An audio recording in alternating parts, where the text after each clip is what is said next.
Estimados amigos, reciban el saludo cordial y fraterno de la Federación Peruana de Abogados.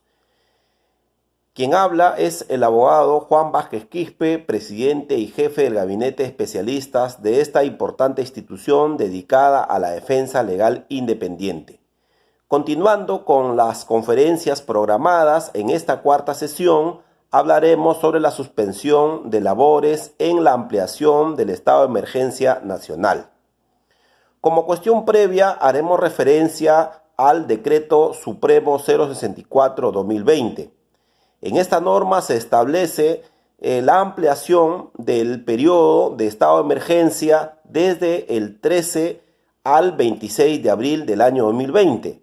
Esta decisión adoptada por el gobierno se debe fundamentalmente al hecho de que la tasa de mortalidad y la tasa de infectados como consecuencia del COVID-19 sigue en ascenso. En consecuencia, la crisis sanitaria no ha sido controlada y por lo tanto la decisión adoptada ha sido la continuidad del estado de emergencia y aislamiento social obligatorio. Como consecuencia de esa decisión se ha emitido una segunda norma complementaria que es el Decreto de Urgencia 038-2020, que establece en su artículo tercero la posibilidad de que los empleadores establezcan la suspensión perfecta de labores. Si bien esta figura ya se encontraba debidamente regulado en el Decreto Legislativo 728, es importante precisar de que en esta oportunidad se ha establecido como una situación de excepcionalidad, lo que quiere decir que está sometido a determinados requisitos y procedimientos. Pero además, para su aplicación debe agotarse hechos o decisiones previas por parte del empleador. En este caso, debe otorgar las vacaciones no gozadas por los trabajadores o en su defecto otorgarle unas vacaciones anticipadas o adoptar cualquier medida que no ponga en estado de necesidad a los trabajadores, lo que quiere decir que la suspensión perfecta de labores es la última decisión que adopta el empleador.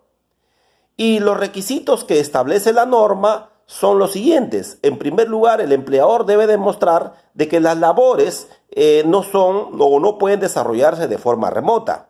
Debe probar que no puede otorgar licencia con goce de haber. Y debe probar además de que la empresa se encuentra en una crisis económica absoluta.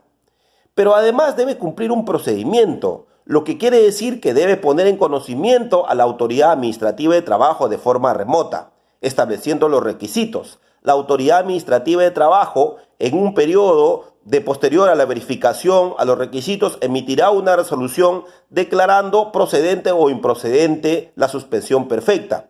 En el caso que declare la improcedencia de la suspensión perfecta, el empleador no tendrá otra obligación que pagar la remuneración por el periodo de suspensión.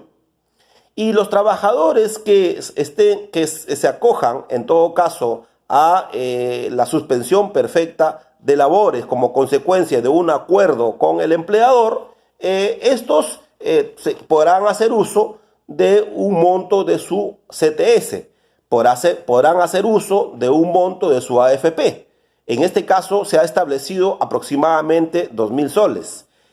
Pero además podrán hacer uso de las prestaciones de salud. En el caso de las pymes, al no tener tanto ni CTS ni AFP, el Estado le otorgará un subsidio de 760 soles a los trabajadores. Como podemos ver, estas medidas adoptadas por el gobierno aparentemente serían una forma de equilibrar o ayudar a superar la crisis económica que viven en todo caso los trabajadores y las empresas. Sin embargo, de mi punto de vista, creo que eso está alejado de la verdad, eso está alejado de la realidad, porque lo que está sucediendo o lo que va a suceder es que los trabajadores en primer lugar harán uso de sus fondos intangibles como es la CTS y la AFP. En el caso de la CTS, un fondo que se utiliza para una situación de desempleo, y en el caso de las AFP, un fondo que se utiliza para una situación cuando el trabajador ya no pueda laborar o desarrollar sus actividades normales, correcto, porque es un fondo pensionario. Cuando se llega a esa situación, estos trabajadores ya no tendrán los fondos necesarios para poder enfrentar debidamente estas situaciones. En consecuencia, a la larga se le perjudica. Y más bien lo que sucede es que los empleadores son los favorecidos. Y decimos que son los favorecidos porque se desembarazan de una responsabilidad. Es decir, que los grupos económicos que hoy día controlan el país, que se han enriquecido en este periodo, finalmente no asumen las consecuencias de la crisis, sino quienes asumen son los trabajadores, afectándolo en sus intereses, precarizando su situación, ponerlos en un estado de necesidad, justo en un estado de emergencia, en un estado de aislamiento, donde no pueden desarrollar ningún tipo de actividad, donde en la relación laboral entre empleador y trabajador son los trabajadores quienes tienen las situaciones o la posición más desventajosa, y es precisamente a este sector lo que hay que proteger. Sin embargo, el gobierno ha tomado la decisión de proteger al empleador, de proteger a los grupos económicos y empresariales en lugar de proteger a los trabajadores. Desde mi punto de vista, lo que debió suceder es dar continuidad a la licencia con goce de haber, dar continuidad a la suspensión imperfecta de labores. Sin embargo, el gobierno ha adoptado una decisión